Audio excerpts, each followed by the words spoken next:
кыргызы свою настоящую радость, настоящее наслаждение или удовольствие могут выразить при помощи слова «чыргал». Чыргал — это просто кайф.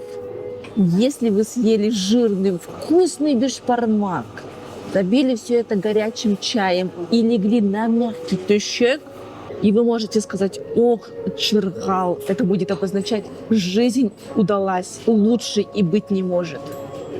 Вы сидите на берегу Иссык-Куля, отдыхаете, телефон выключен, и у вас спрашивают «Кандай эс алып жатасыңар?» И вы можете сказать «Жыргап жатабыз», что будет обозначать «наслаждаемся». Если кто-то живет в свое удовольствие, у него все есть, вы можете сказать «Анын жашоосу чыргал», что будет обозначать «у него жизнь малина». А силер жыргап жатасыңарбы? А вы наслаждаетесь? Пишите в комментарии.